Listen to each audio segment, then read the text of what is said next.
Assalamualaikum warahmatullahi wabarakatuh. Pemirsa dari Sabang sampai Merauke, selamat berjumpa kembali dengan Insan Dongeng. Pada kesempatan ini, saya akan membawakan sebuah cerita yang berjudul Dalam Boncel, karya Ki Umbara. Selamat mendengarkan. Alkisah di kaki Gunung Giri Awas ada sebuah kampung. Kampung itu kecil dan terpencil. Rumahnya pun hanya 4-5 buah. Baik rumah maupun halamannya tampak bersih-bersih dan terpelihara. Kampung itu bernama Kandang Wesi. Kita masuk ke kampung itu. Kita tiba di sebuah rumah yang berbentuk gardu. Penghuni rumah itu bukan orang asli Kandang Wesi. Ia datang dari tempat lain, tetapi sudah lama bertempat tinggal di sana. Kesukaannya ialah memelihara burung perkutut dan kuda. Di halaman depan rumahnya berjulangan tiang-tiang bambu itu tempat mengelat burung-burungnya. Saung-saung sangkar yang ada di puncak tiang-tiang bambu itu masing-masing dihiasi dengan hiasan berupa naga dan dicat indah. Di bawah atap sekeliling rumah bergantungan sangkar-sangkar burung. Ada yang di air emas dan bercat merah. Ada yang dirumbai-rumbai dengan untaian-untaian merjan dan lain-lain. Burung-burung itu bagus-bagus suaranya. Hampir tiap-tiap pagi yang empunya rumah itu duduk bersila di balai-balai bambu di depan rumahnya, sambil menghadapi air kopi yang masih mengepulkan uap dan merokok kelobot memakai kelembak. Didengarkannya suara burung-burungnya itu dengan penuh perhatian. Kadang-kadang ia sampai lupa mengisap rokoknya karena asiknya ia mendengarkan suara si pacar. Katanya, "Takut tidak terdengar lengketekungnya." Sekali-kali kalau tidak ada pekerjaan, bujang-bujangnya pun diharuskan pula ikut mendengarkan suara burung-burung itu. Mereka diharuskan memuji-muji suara burung-burung itu meskipun sebenarnya mereka tidak tahu apa-apa. Diturut juga perintah induk semangnya itu. Bahkan di antara mereka ada yang mempergunakan kesempatan itu untuk mencari muka. Tiap-tiap hari Jumat Kliwon, bujangnya yang bernama Si Bangsa tidak diperkenankan mengerjakan pekerjaan yang lain. Ia diwajibkan memandikan burung-burung itu, hanya dialah yang dianggap bisa. Di sebelah kanan rumah itu menghadap ke selatan berdirilah sebuah kandang kuda. Ia mempunyai seekor kuda kurung jantan yang sangat dia sayangi. Kuda itu katanya Satria Tinayungan namanya. Yang mengurusnya ialah bujangnya yang bernama Boncel, seorang anak muda yang tampak tua dan badannya tinggi kurus. Pada suatu petang tatkala si Boncel kembali dari menyabit rumput, tampak induk semangnya telah berdiri di dekat kandang. Tiba-tiba ditangkapnya telinga si Boncel, lalu ditarik dan dipelintirnya keras-keras. Kemudian si Boncel didorongnya masuk ke dalam kandang. Ujar induk semangnya, "Lihat olehmu, setan. Kenapa kandang ini dibiarkan kotor? Kenapa tidak kau bersihkan? Pemalas kau. Bagaimana kalau kudaku sakit?" "Oh, belum hamba bersihkan, Tuan. Hamba baru datang dari menyabit rumput," jawab si Boncel sambil gemetar ketakutan. "Melawan kau kepadaku, ha? Kamu hanya pandai gegares ya. Sudah bekerja tidak becus. Malas lagi. Hari ini kau takkan kuberi makan." Setiap pagi dan petang selalu hamba bersihkan, Tuan." "Bohong kamu. Memang sengaja tidak kau bersihkan, ha? Supaya kudaku mati. Kalau sudah mati, engkau akan senang. Tak usah lagi menyabit rumput. Anak malas kamu, ha?" Sambil berkata begitu, ditendangnya pantat si Boncel sekuat tenaga sehingga si Boncel jatuh terjerembab. Dan betul hari itu si Boncel tidak diberi makan sampai pagi. Ia tidak makan apa-apa. Di rumah, maknya pun tak ada yang dapat dia makan. Bukan sekali itu saja si Boncel tidak diberi makan dan disiksa oleh induk semangnya, tetapi sering, bahkan hampir tiap hari. Bukan karena si Boncel malas dan tidak bisa bekerja, tetapi semata-mata karena bengisnya yang menjadi induk semang. Tak boleh salah sedikit pun. Besok paginya setelah siang benar, barulah si Boncel pergi hendak menyabit rumput oleh karena perutnya kosong. Sedangkan jalan mendaki terus, baru setengah perjalanan si Boncel sudah berhenti untuk melepaskan lelah. Ia duduk bersandar pada pohon waru yang rindang. Hatinya bukan buatan, sedihnya memikirkan nasib dirinya. Sudah ayah dan bunda miskin, induk semang bengis pula. Lalu ia berbaring dengan berbantal tangan, laparnya sudah tak tertahankan sambil terlentang. Matanya memandang ke langit tinggi. Tanpa awan putih beriring-iring, indah sekali. Angin gunung bertiup sepoi-sepoi. Lama-lama tertidurlah ia. Entah berapa jam ia tertidur, ia baru bangun ketika badannya tertimpa air hujan. Cepat-cepat ia bangkit, diambilnya sabit dan sundungnya, maksudnya akan segera menyabit rumput. Tetapi ia tak jadi pergi karena hujan makin lama turun, makin lebat. Ia kembali ke bawah pohon waru untuk berteduh, tetapi karena hujan sangat deras, tak urung badannya basah kuyup juga. Seluruh badannya gemetar kedinginan. Waktu matahari sudah hampir terbenam, hujan masih tetap juga besar. Ia tahu bahwa ia belum mendapat rumput selembar pun. Habis jangankan menyabit rumput, memegang sabit pun ia tak kuasa karena kedinginan itu. Maka timbullah rasa takutnya yang amat sangat kepada induk semangnya. Tak salah lagi kalau aku pulang tak membawa rumput. Aku pasti akan disiksanya, pikirnya. Sudah terbayang di matanya ia dipukuli setengah mati. Oleh karena itu, pemirsa, bulatlah sudah hatinya. Ia akan melarikan diri, tak peduli kemana, asal jauh dari induk semangnya yang bengis itu. Maka berangkatlah ia meninggalkan pohon waru itu, berjalan mendaki jalan setapak. Hujan sudah reda, tetapi hari mulai gelap. Meskipun begitu, ia terus juga berjalan, kadang-kadang menerobos rumpun-rumpun kasau dan alang-alang, tempat babi hutan bersarang dan tempat harimau menyembunyikan diri. Tetapi ia tidak takut diserang babi hutan, tidak takut diterkam macan, pikirnya. Matilah kalau harus mati, dan hiduplah kalau harus hidup. Ia berjalan terus. Lupa akan laparnya, lupa akan lelahnya, kakinya luka-luka, kena duri pun tidak dihiraukannya. Pikirnya hanya tertuju kepada yang satu, ingin cepat-cepat menjauh dari induk semang. Ketika hari telah gelap gulita, si Boncel bingung di mana ia akan tidur. Tiba-tiba di dalam terang kilat tidak jauh dari tempatnya berdiri, tampak olehnya sebuah teratak. Dengan susah payah, dengan berjalan meraba-raba, tercapai olehnya teratak itu. Malam itu ia tidur di sana, tidurnya tidak bisa nyenyak karena seluruh tubuhnya terasa sakit-sakit. Lain daripada itu, kakinya yang luka-luka kena duri, perihnya bukan main. Ditambah pula perutnya melilit-lilit karena lapar.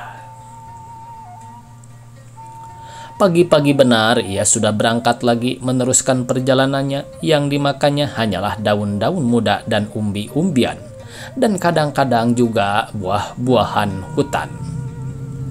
Ia berjalan terus masuk hutan, keluar hutan, lurus menuju ke arah timur, pikirnya. Sampai kemanapun jadi. Pada suatu hari ketika ia sedang melepaskan lelah di bawah sebuah pohon yang rindang, tiba-tiba dari jauh terdengar olehnya salak anjing. Disusul dengan teriakan pemburu-pemburu, sayup-sayup antara ada dengan tiada. Si Boncel girang sekali. Ia akan bertemu dengan manusia. Cepat-cepat ia bangkit lalu memasang telinganya. Lama-lama makin jelas suara salak anjing-anjing itu.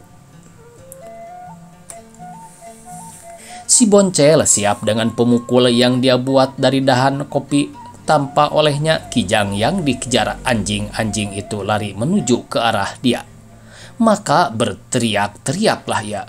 Huh, huh, huh, wah, wah, wah, wow, wow, wayo, wayo. Melihat ada yang mencegat, cepat-cepat Kijang itu berbalik lalu menyerang anjing yang mengejarnya. Secepat kilat anjing itu menghindar. Anjing-anjing yang lain berdatangan lalu beramai-ramai menyalaki Kijang yang mogok itu. Anjing-anjing itu pelit-pelit, tak satu pun ada yang mau mendekat.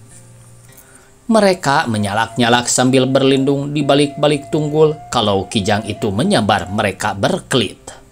Melihat tanduk Kijang yang begitu tajam, si Boncel merasa ngeri juga. Kalau tanduk itu mengenai perut anjing, tentu usus anjing itu akan berantakan. Kalau mengenai lehernya, pasti akan putus sekaligus. Karena semak-semak pun beterbangan laksana dibabat dengan parang yang tajam. Kebetulan tatkala Kijang itu sedang menyambar ke sana menyambar kemari, pemburu-pemburu itu berdatangan. Ketika Kijang itu melihat manusia ditinggalkannya anjing-anjing itu lalu berbalik menyerang salah seorang dari pemburu-pemburu itu. Tetapi dengan tangkas pemburu itu mengelak dan secepat kilat pula pemukulnya mengenai pangkal telinga Kijang itu. Karena kerasnya pukulan itu, Kijang yang telah kepayahan itu roboh seketika. Seekor anjing cepat-cepat menerkam leher Kijang itu, sehingga Kijang itu menjadi tak berdaya sama sekali. Dengan cekatan, seorang pemburu datang menyembelihnya. Para pemburu lalu bersorak-sorak kegirangan. Wah, bukan main besarnya Kijang ini, ya paman, kata si Boncel tiba-tiba dari belakang seorang pemburu. Betul. Hei, siapa engkau ini? Saya yang menghalau Kijang ini dari depan, sehingga Kijang itu berbalik lagi. Kalau dia tidak saya teriaki, tentu anjing itu akan kehilangan jejak. Begitu. Tetapi siapakah engkau ini? Seorang diri ada di tengah hutan? Tanya pemburu yang dituakan oleh teman-temannya. Saya orang tersesat, paman, jawab si Boncel. Lalu diceritakannya kesengsaraannya sejak ia meninggalkan rumah induk semangnya sampai kepada meneriaki Kijang itu. Sudah 2 hari 2 malam saya tidak bertemu dengan nasi, paman, kata si Boncel mengakhiri ceritanya. Kalau begitu, sekarang engkau sangat lapar ya nak? Betul paman. Kasihan, makanlah nasi bekal saya. Tetapi tak ada lauk pauknya, hanya cabai dan garam, katanya sambil mengeluarkan bungkusan nasi dari dalam kojanya, lalu diberikannya kepada si Boncel. Si Boncel menerimanya dengan gemetar, lalu makanlah ia dengan lahapnya.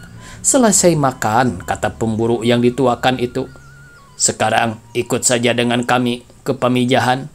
Jangan tinggal di hutan seorang diri. Nanti kau disepah badak. Oh, baiklah paman, saya akan ikut. Maka pulanglah mereka sambil menggotong Kijang tangkapannya. Di pamijahan, si Boncel tinggal di rumah pemburu yang dituakan itu. Pemburu itu sangat kasih kepadanya, karena si Boncel rajin dan jujur. Pagi-pagi ia membantu mencangkul di ladang. Petang hari membantu-bantu pekerjaan di dapur. Ia tak pernah menganggur, ada saja yang dikerjakannya. Kalau pemburu itu pergi berburu, selalu si Boncel dibawanya. Dalam berburu ia terkenal karena keberaniannya. Binatang buruannya tak pernah dapat meloloskan diri. Ia menjadi pujian kawan-kawannya yang sebaya. Sebetulnya ia ingin sekali dapat selamanya tinggal di Pamijahan, tetapi entah mengapa hatinya selalu ingin meneruskan pengembaraannya. Keinginan itu tak dapat dia tahan. Pada suatu hari, dengan dalih sudah rindu kepada ibu bapanya, si Boncel minta diri kepada pemburu suami istri. Katanya, "Paman, telah berbulan-bulan saya menyusahkan paman dan bibi." "Oh, tidak nak, engkau tidak menyusahkan kami. Bahkan engkau telah menolong meringankan pekerjaan kami sehari-hari," kata pemburu itu. "Sebenarnya ingin sekali saya tetap tinggal di sini bersama paman dan bibi. Tetapi apa, nak?" kata istri pemburu itu. Tetapi saya sudah terlalu lama meninggalkan kandang besi. Saya sangat rindu kepada ayah dan ibu. Oleh karena itu, izinkanlah saya pulang sekarang." "Jangan nak, engkau jangan meninggalkan kami.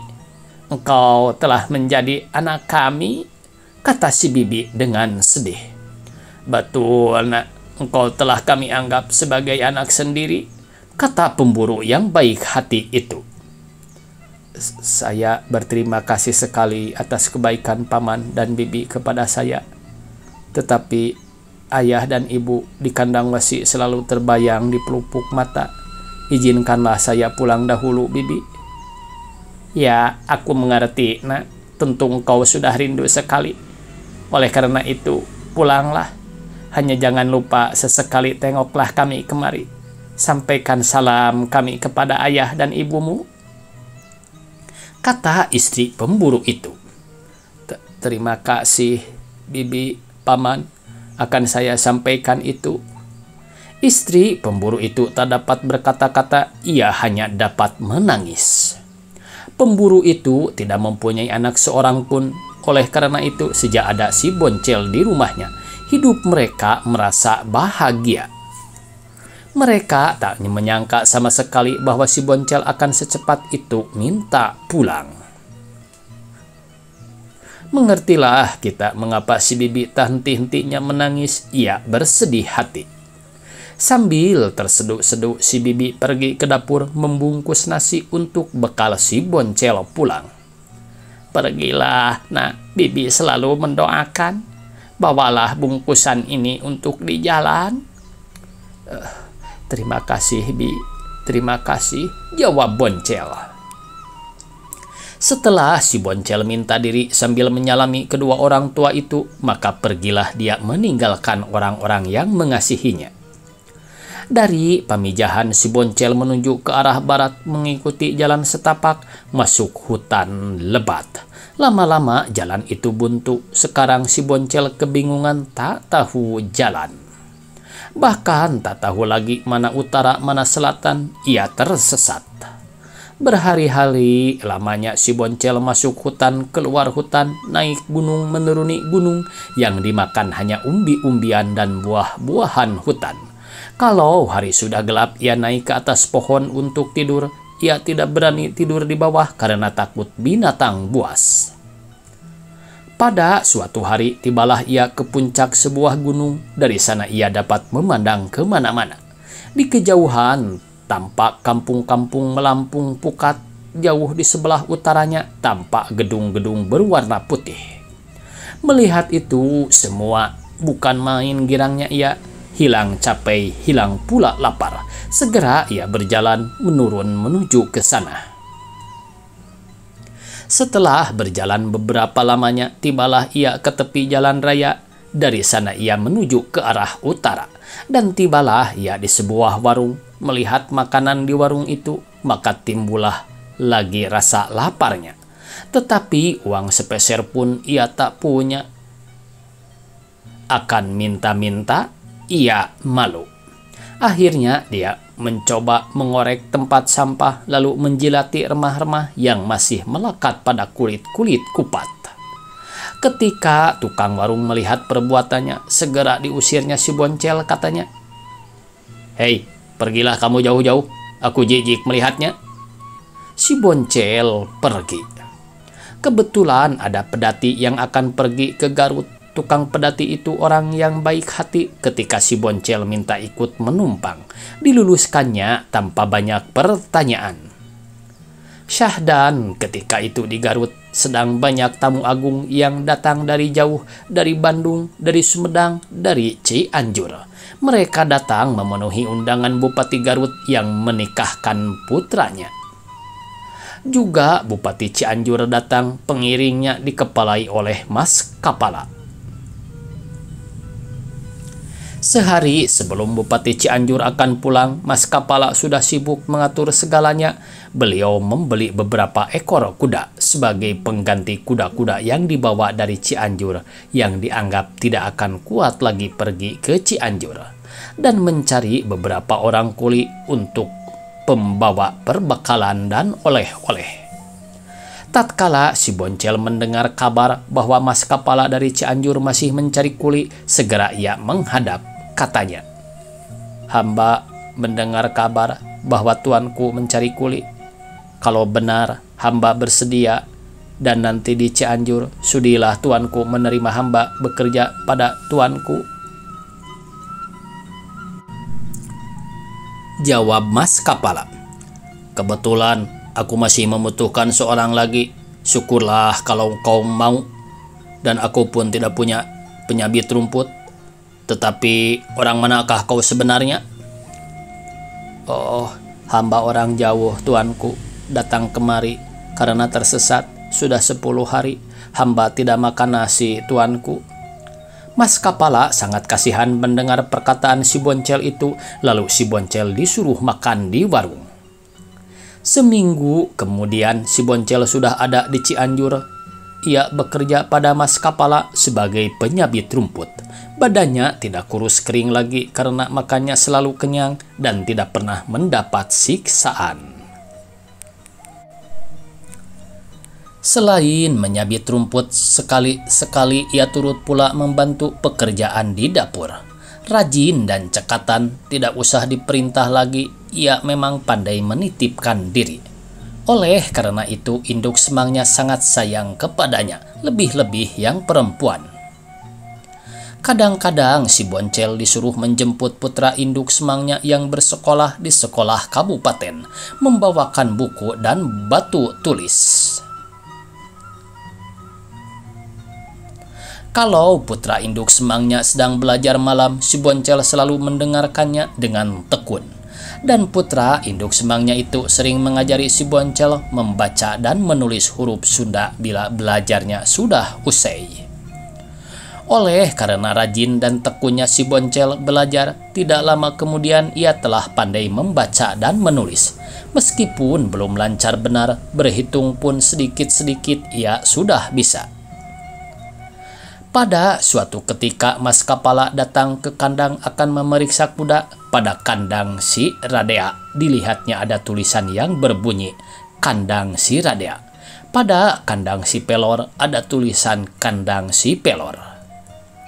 Mas Kapala mengira yang membuat merek-merek itu tentu putranya. Lalu putranya itu dipanggil dan ditanya, "Anakku, engkaulah yang membuat merek-merek pada kandang kuda itu? Bagus sekali tulisannya." Jawab putranya, "Bukan ayah, mungkin si Boncel." "Apakah si Boncel bisa menulis?" "Bisa ayah, sebab tiap malam ia suka ikut belajar dengan saya." Lalu si Boncel dipanggil dan ditanya, "Boncel, siapakah yang membuat merek-merek itu?" "Oh, hamba, tuanku," jawabnya sambil menunduk karena ia takut dimarahi. "Coba sekarang tulis olehmu, Jampang, Sindang Barang, Pelabuhan Ratu." Maka ditulislah kata-kata itu oleh si Boncel di dinding kandang kuda dengan arang. Semuanya betul dan tulisannya pun bagus. Kata Mas Kapala, "Boncel, mulai besok engkau tak usah menyabit rumput lagi. Engkau ikut dengan aku ke kantor membawakan map." "Baik, tuanku," kata si Boncel girang. Besok paginya si Boncel mulai ikut ke kantor membawakan map Mas Kapala. Sejak hari itu ia makin rajin belajar membaca dan menulis, sehingga membacanya makin lancar dan tulisannya makin jadi. Begitu pula berhitung, makin lama makin pandai. Kalau pekerjaan Mas Kapala terlalu banyak, maka disuruhnya si Boncel membantu.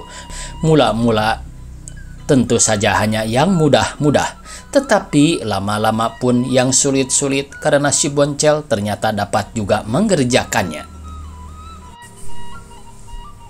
Waktu Mas Kapala diangkat menjadi patih, di situ si Boncel oleh beliau diangkat menjadi juru tulis.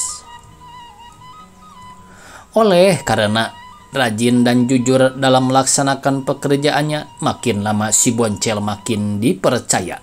Ketika asesor di situ diangkat menjadi wedana, juru tulis Boncel diangkat menjadi penggantinya. Tidak lama kemudian ia diangkat pula menjadi jaksa di Bogor. Sejak si Boncel menjadi juru tulis, ia sudah terkenal kepandaian dan kebijaksanaannya, dan ia pandai bergaul. Sahabat-sahabatnya banyak bangsa Belanda yang tinggi-tinggi pangkatnya. Karena kecakapannya, hanya 2 tahun ia menjabat sebagai jaksa, lalu diangkat menjadi dalam atau bupati di Caringin, Banten. Mari kita kembali ke kandang besi. Ketika si Boncel tidak kembali dari menyabit rumput, semua penghuni kampung kandang besi menjadi gempar. Mereka semua cemas takut si Boncel telah mati diterkam harimau. Ibunya tak henti-hentinya menangis. Besok paginya semua lelaki pergi mencarinya, oleh karena menurut persangkaan mereka si Boncel telah dilarikan harimau. Mereka langsung menuju ke hutan, semua gua mereka periksa dan semua lembah mereka jelajahi. Tetapi sampai sore hari si Boncel belum juga diketemukan. Hari berikutnya pencarian dilanjutkan, tetapi tak juga diketemukan. Jangankan hidup, mayatnya pun tidak. Dengan putus asa mereka kembali pulang. Dalam perjalanan pulang, seorang anak muda yang hendak buang air seni tiba-tiba berteriak, "Lihat, lihat, ini sabit dan sundung si Boncel." Semua orang berhenti lalu beramai-ramai mendekati tempat anak muda itu berdiri. Tampak kepada mereka sabit dan sundung itu di bawah pohon waru. "Betul, ini sabit dan sundung si Boncel," kata induk semang si Boncel. "Tetapi kemanakah dia?" "Pasti sudah dilarikan harimau ke hutan," kata lelaki yang berdiri di sebelahnya. "Tetapi di sini tidak terdapat bekas harimau," kata ayah si Boncel. "Kalau benar dilarikan harimau, tentu jejak-jejaknya akan tampak jelas. Sebab waktu itu hujan besar." "Kalau begitu, kemana dia?" kata induk semangnya sekali lagi. "Bagaimanapun juga, kami yakin si Boncel telah dilarikan harimau," kata lelaki yang tertua. "Benar, benar," kata yang lain hampir serempak. "Kalau begitu, tak ada gunanya lagi kita cari," kata induk semangnya. Permintaan Pak Boncel agar keesokan harinya pencarian diteruskan sia-sia belaka. Semua orang sudah yakin bahwa si Boncel telah mati. Baru saja Pak Boncel masuk ke halaman rumahnya, Mak Boncel telah datang memburu dan bertanya, "Mana anak kita, Pak?" "Sabar, belum diketemukan," jawab Pak Boncel sambil menghenyakan badannya ke atas balai-balai bambu. "Lalu bagaimana?" kata Mak Boncel sambil menangis. "Orang-orang sudah tidak mau mencarinya lagi, karena mereka merasa yakin bahwa si Ujang telah mati diterkam harimau." "Ocen, Ocen, anakku," Mak Boncel memanggil-manggil anaknya sambil menyayat. "Sabar, Mak, aku yakin si Ujang masih hidup. Tentu Mak juga masih ingat, si Ujang telah beberapa kali minta izin kepada kita untuk minta berhenti kepada induk semangnya yang bengis itu. Ia ingin pergi mengembara untuk mengadu untung. Ia ingin menjadi orang supaya dapat menyenangkan kita. Aku yakin sekarang ia pergi melaksanakan cita-citanya. Bukan mati diterkam harimau seperti sangka orang banyak. Sebaiknya mari kita doakan agar cita-citanya lekas terkabul. Setelah mendengar perkataan Pak Boncel, redalah tangis Mak Boncel. Ia ingat kembali kepada perkataan si Boncel tempo hari. Mak, izinkanlah Ocen pergi mengadu untung. Mudah-mudahan Ocen akan bertemu dengan nasib baik. Kalau Ocen menjadi orang kaya atau orang berpangkat, tentu Mak dan Bapak pun akan ikut senang juga. Sebaliknya, kalau Ocen tetap saja berinduk semang yang bengis itu, jangankan akan dapat menyenangkan orang tua, diri sendiri pun lama-lama mungkin akan mati kelaparan. Oleh karena itu, izinkanlah Ocen pergi, Mak. Sambil menyeka air matanya yang tak henti-hentinya bercucuran, Mak Boncel bergumam, Engkau sekarang telah pergi. Mak selalu mendoakan anak. Mudah-mudahan Tuhan selalu bersamamu. Belasan tahun sudah berlalu pemirsa. Pada suatu hari ke kampung kandang besi itu datang orang berjajak barang-barang kelontong. Karena kemalaman orang itu ikut menginap di rumah Pak Boncel. Malamnya sebelum tidur penjajah itu dan Pak Boncel asik mengobrol. Katanya dalam menjajakan barang-barangnya itu, banyak benar tempat-tempat yang sudah dikunjunginya sampai-sampai ke Caringin katanya. Ketika saya berjajah ke Caringin, kebetulan di sana sedang ada perayaan melantik dalam baru. Ramai sekali Pak, tidak sampai setengah hari barang-barang saya telah habis terjual. Padahal harganya saya naikkan, ada yang 2 kali lipat, bahkan ada yang sampai 3 kali lipat. Wah, bukan main, kata Pak Boncel sambil manggut-manggut laksana domba adu. Begitulah pedagang kalau sedang untung, Pak. Tetapi kalau sedang sial, seperti sekarang, untuk makan hampir-hampir tidak ada. Hening sejenak keadaannya. Untung dan sial itu sudah suratan nasib ya, Pak. Benar, benar sekali, kata Pak Boncel kepada tamunya itu. Seperti dalam yang baru dicaringin itu, Pak.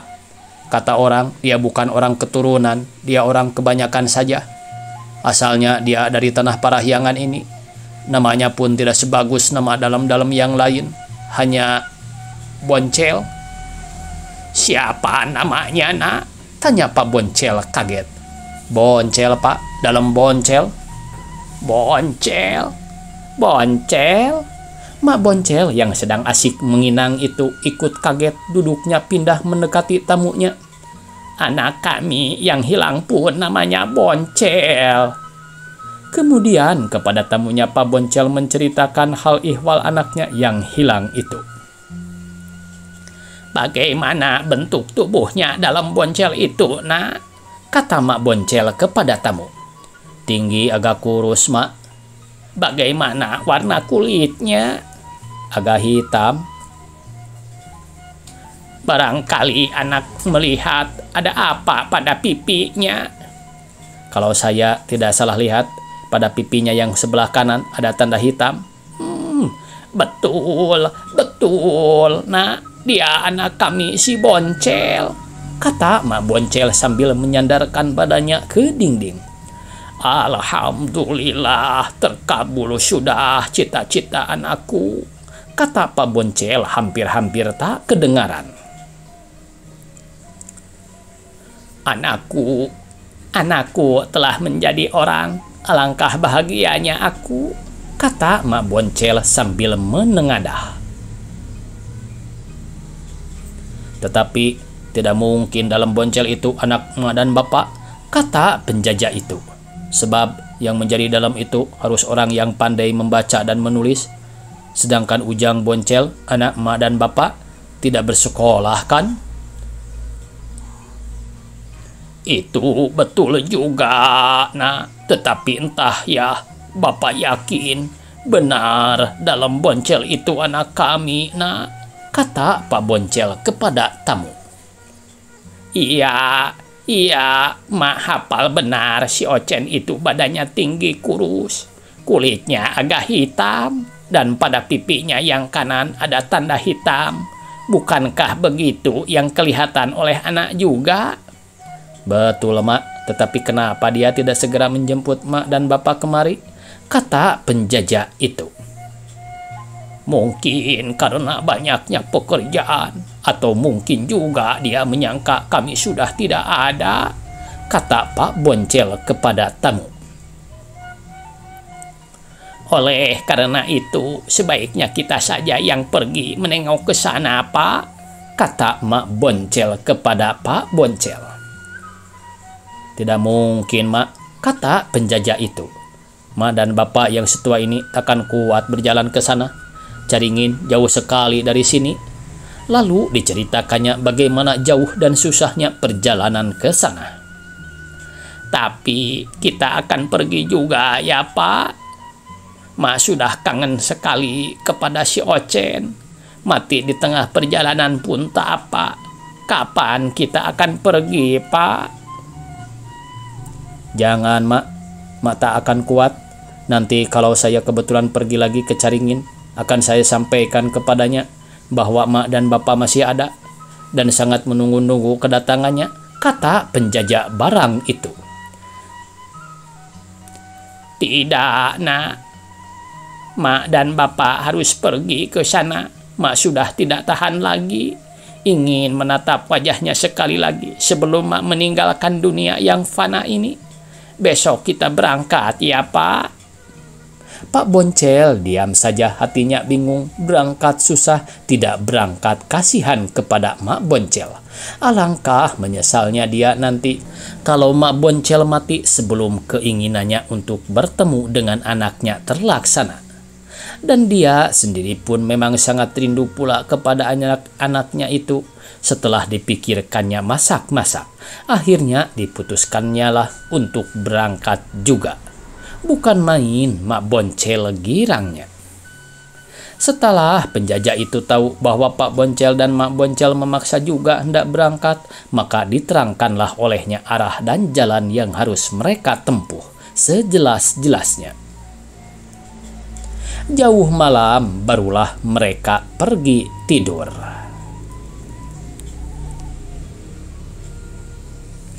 Setelah lebih dari 2 bulan di jalan, tibalah Pak Boncel dan Mak Boncel di Caringin. Pakaian mereka sudah compang-camping. Kaki mereka sudah bengkak-bengkak. Tak ubahnya mereka dengan orang peminta-minta. Jalannya sudah payah sekali, lebih-lebih Mak Boncel, mereka hampir putus asa. Tetapi tatkala mereka tahu bahwa mereka sudah sampai di Caringin, semangatnya timbul lagi. Penderitaan yang sangat berat yang sudah dialami dalam perjalanan seolah-olah lenyap ditiup angin. Rasa putus asa berubah menjadi harapan-harapan yang indah dan tenaga bangkit kembali. Mak Boncel yang sebelumnya selalu dipapah oleh Pak Boncel sekarang mendadak dapat berjalan sendiri mendahuluinya. Mereka masuk ke halaman kabupaten. Gulang-gulang yang menjaga segera mendapatkan mereka lalu bertanya, "Hei, siapakah kakek dan nenek? Berani masuk kemari? Tidak boleh." "Maaf, nak, kakek dan nenek datang dari jauh," kata Pak Boncel menerangkan. "Dari mana dan mau kemana?" "Dari kandang wesi, nak. Datang kemari hendak mencari anak kami yang hilang." "Kenapa masuk kemari?" "Kami mendengar kabar bahwa anak kami sekarang sudah menjadi dalam di sini." "Hah?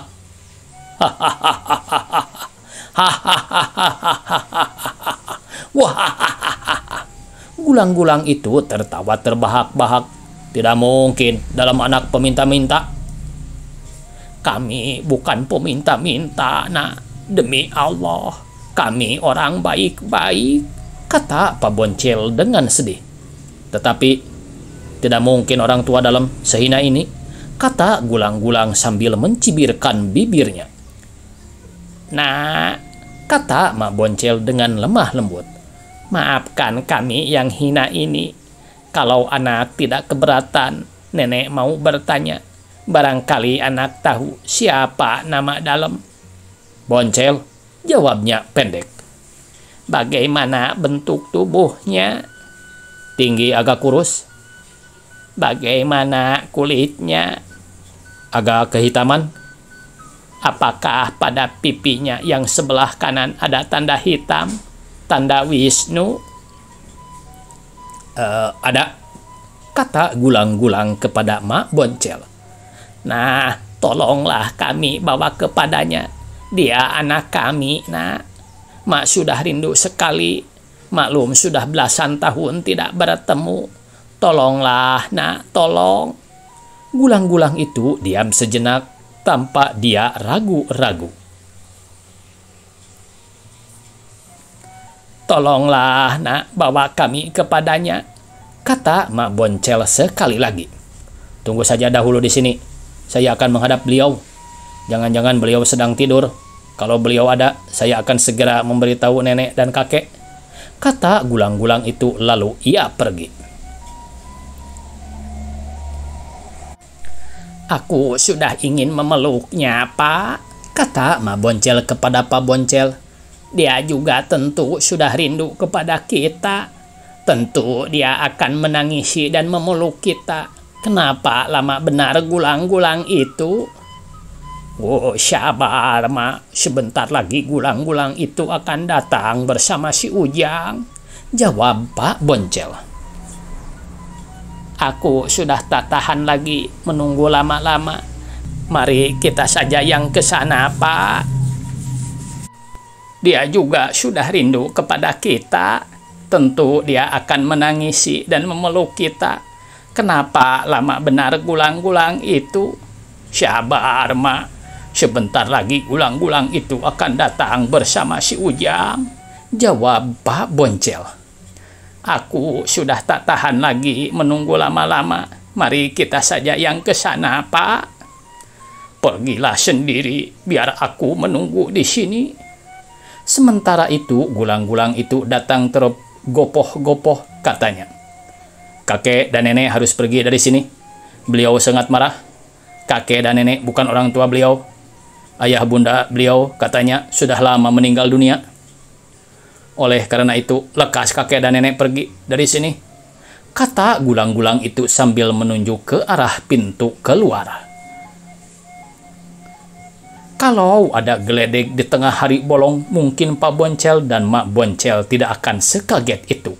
Lama mereka tak dapat berkata-kata. Ayo, lekas pergi, kata Gulang-Gulang itu sekali lagi. Nah, tolong katakan kepadanya bahwa kami tidak akan beranjak selangkah pun dari sini sebelum bertemu muka dengan dia. Kami yakin dia anak kami, nak, kata Pak Boncel. Mak Boncel menangis terseduh-seduh. Tanpa berkata sepatah pun, Gulang-Gulang itu lari hendak menghadap majikannya lagi. Sabar, Mak, kata Pak Boncel kepada Mak Boncel. Mungkin Gulang-Gulang itu salah dengar. Si Ujang tidak akan sekejam itu, Mak. Tidak lama kemudian Gulang-Gulang itu datang bersama dalam. Tatkala Mak Boncel melihat anaknya, ia lupa segalanya lalu berteriak dan lari hendak memeluknya. Ocen, Ocen, anakku. Tetapi dengan cepat dalam itu menejehnya sehingga Mak Boncel jatuh terlentang. Ia menjerit kesakitan. Siapa kamu? Berani mengaku anak kepadaku? Kata dalam Boncel bengis. Ocen, Ocen, anakku. Ini emakmu. Mak yang telah mengandungmu selama 9 bulan. Makmu yang telah membesarkanmu. Ingat, Ujang, ini bapakmu. Bapak yang sejak Ujang meninggalkan induk semang yang bengis itu selalu mencarimu kemana-mana. Selama itu makmu sangat menderita, nak. Siang malam hanya memanggil-manggil namamu. Sekarang Ujang telah menjadi orang. Bapak dan emak sangat rindu. Tidak, aku tidak punya orang tua seburuk kalian. Ayah bundaku sudah lama meninggal dunia. Hei, gulang-gulang. Ayo seret, orang-orang gila ini keluar, kata dalam itu sambil bertolak pinggang. Ingat, ingat anakku, kata Pak Boncel lagi. Maka Pak Boncel dan Mak Boncel pun diseretlah beramai-ramai keluar halaman kabupaten. Mereka diusir seperti anjing. Oleh karena Mak Boncel sudah tak kuasa lagi berjalan, maka dipapahlah ia oleh Pak Boncel. Mereka berjalan tertatih-tatih meninggalkan anaknya yang sangat dikasihinya itu. Air mata mereka bercucuran tak henti-hentinya. Ya Allah, berilah kami kekuatan, kata Mak Boncel hampir tidak kedengaran. Setelah kejadian itu, pemirsa, sekarang dalam Boncel sering terenung seorang diri. Kejadian itu tak mau hilang dari ingatannya. Kejadian tatkala dia menghina dan mengusir ayah bundanya, jerit ibunya yang jatuh terlentang karena ditejeh olehnya. Terdengar lagi mengiang-ngiang di telinganya. Ibunya yang sangat mengasihinya, yang datang dari jauh karena rindu kepadanya, dan olehnya bukan ditangisi dan dipeluk, melainkan dihina dan diusir. Dalam Boncel mengeluh, sungguh terkutuk perbuatanku. Kenapa aku malu mengaku ibu kepadanya? Ibuku yang telah menyusui aku, sekarang air susunya kubalas dengan air tuba. Kasih sayangnya telah kubalas dengan penghinaan. Ibu, maafkanlah aku, ibu.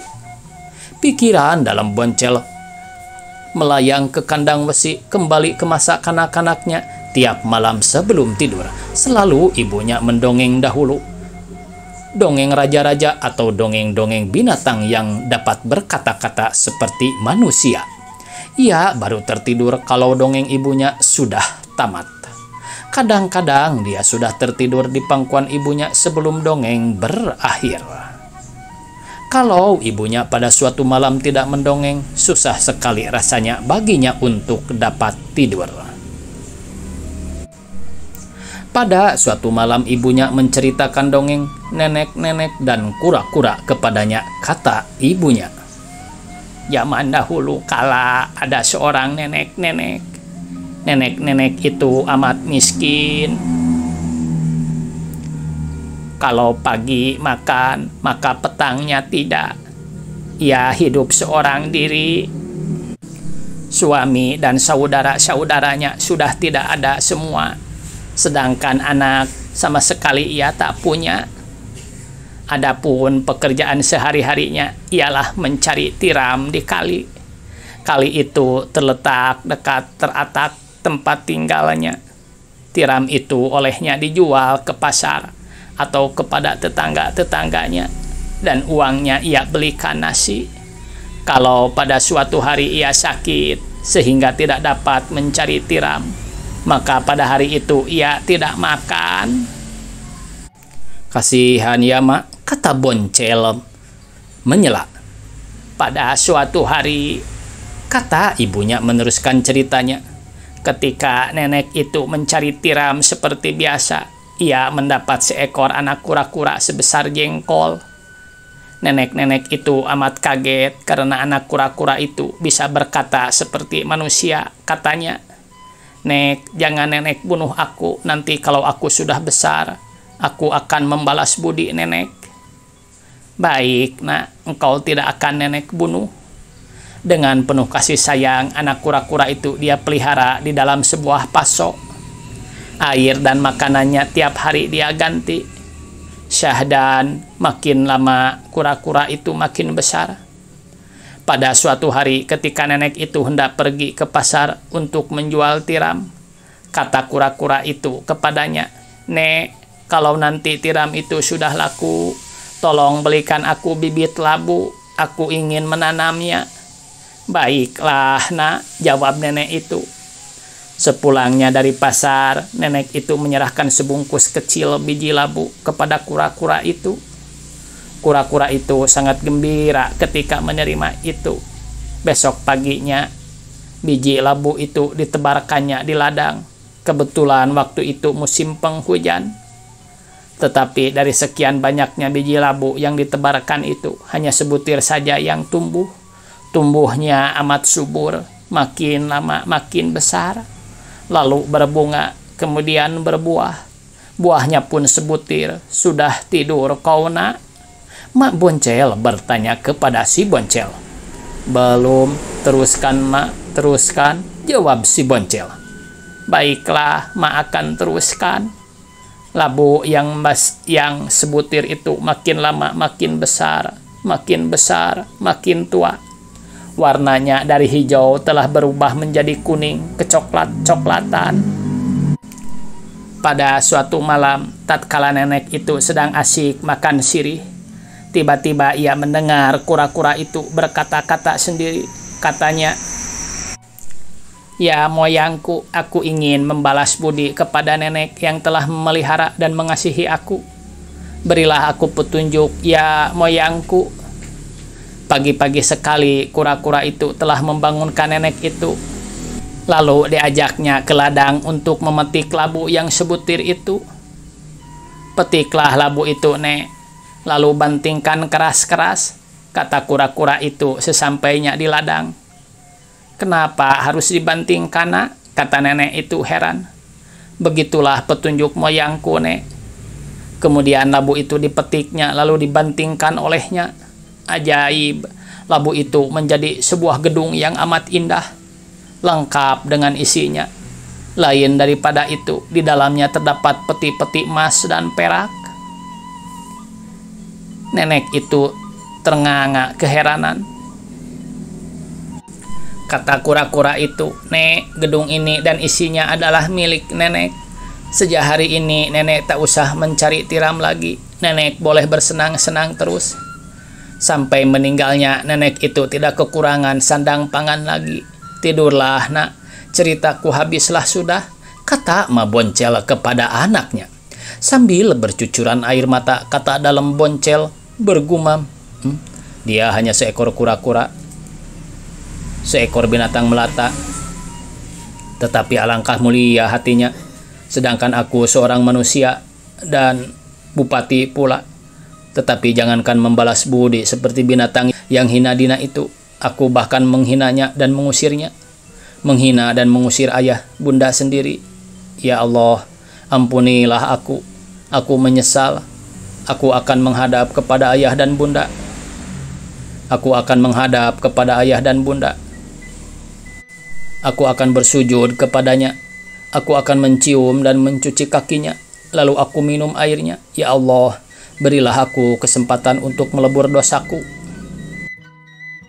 Pada suatu hari, dalam Boncel tiba-tiba diserang penyakit gatal seluruh tubuhnya. Mula-mula dianggapnya gatal biasa saja. Tetapi kemudian ternyata obat tak ada yang mujarab, dukun dan kiai tak ada yang dapat menyembuhkannya. Bahkan penyakitnya makin parah. Dalam Boncel sangat menderita karena penyakitnya itu. Duduk tak enak, berdiri pun tak enak, tangannya menggaruk-garuk terus. Kadang-kadang ia sampai lupa berpakaian, siang dan malam hampir tidak dapat tidur. Matanya merah dan selalu mengucurkan air, badannya yang telah kurus kini makin kurus. Ia tak henti-hentinya mengeluh. Makin lama penyakitnya itu tidak tertahankan lagi olehnya, ia menangis keluhnya. "Kalau begini terus, aku bisa gila. Duh, mak, ayah, maafkanlah aku." Bulatlah sudah hatinya sekarang, ia akan segera pergi ke kandang besi, bersimpuh di kaki ayah bundanya. Ia akan memohon ampun atas perbuatannya yang terkutuk. Maka segera diadakan persiapan, punggawa-punggawa yang harus ikut ditentukan, kuda, baik kuda tunggang maupun kuda beban, disiapkan. Pakaian yang bagus-bagus untuk ayah bundanya disediakan, begitu pula makanan-makanan, baik untuk bekal di perjalanan maupun untuk oleh-oleh ke sana. Pada hari yang baik berangkatlah rombongan dalam boncel itu dalam sendiri, karena sakit terpaksa ditandu, diiring oleh punggawa-punggawa menunggang kuda. Beberapa ekor kuda beban syarat dengan muatan. Perjalanan itu jauh sekali dari Caringin di Banten ke kampung Kandang Wesi di daerah Garut Selatan. Setibanya di Kandang Wesi, rombongan itu langsung menuju ke rumah Pak Boncel dan Mak Boncel. Tetapi apa yang tampak kepada dalam boncel itu? Rumah orang tuanya hanya tinggal bekasnya saja, bahkan telah ditumbuhi alang-alang. Dari bekas tetangga-tetangganya dalam itu mendapat keterangan bahwa sepulangnya Pak Boncel dan Mak Boncel dari mencari anaknya, mereka jatuh sakit. Dan tak lama kemudian keduanya meninggal dunia hampir satu waktu. Mendengar berita itu, dalam Boncel menjerit, lalu lupa akan dirinya. Lama ia tak sadarkan diri. Setelah siuman, ia lari sambil menggaruk-garuk badannya menuju ke kuburan ayah bundanya yang tak jauh dari sana. Sesampainya di sana, lalu ia bersimpuh sambil menjerit-jerit seperti anak kecil. Tak henti-hentinya ia menciumi batu-batu nisan ayah bundanya. Tiba-tiba ia berdiri sambil mengacung-acungkan kerisnya kepada para punggawa pengiringnya. Ia berteriak, "Pulang, pulang kalian ke Caringin. Tinggalkan aku di sini. Ayo, pulang, pulang kalian ke Caringin." Sementara para punggawa itu masih ternganga keheranan, dalam Boncel sudah roboh dengan keris tertancap di dadanya. Tamat pemirsa. Begitulah cerita dalam Boncel. Billahi taufiq wal hidayah. Wassalamualaikum warahmatullahi wabarakatuh.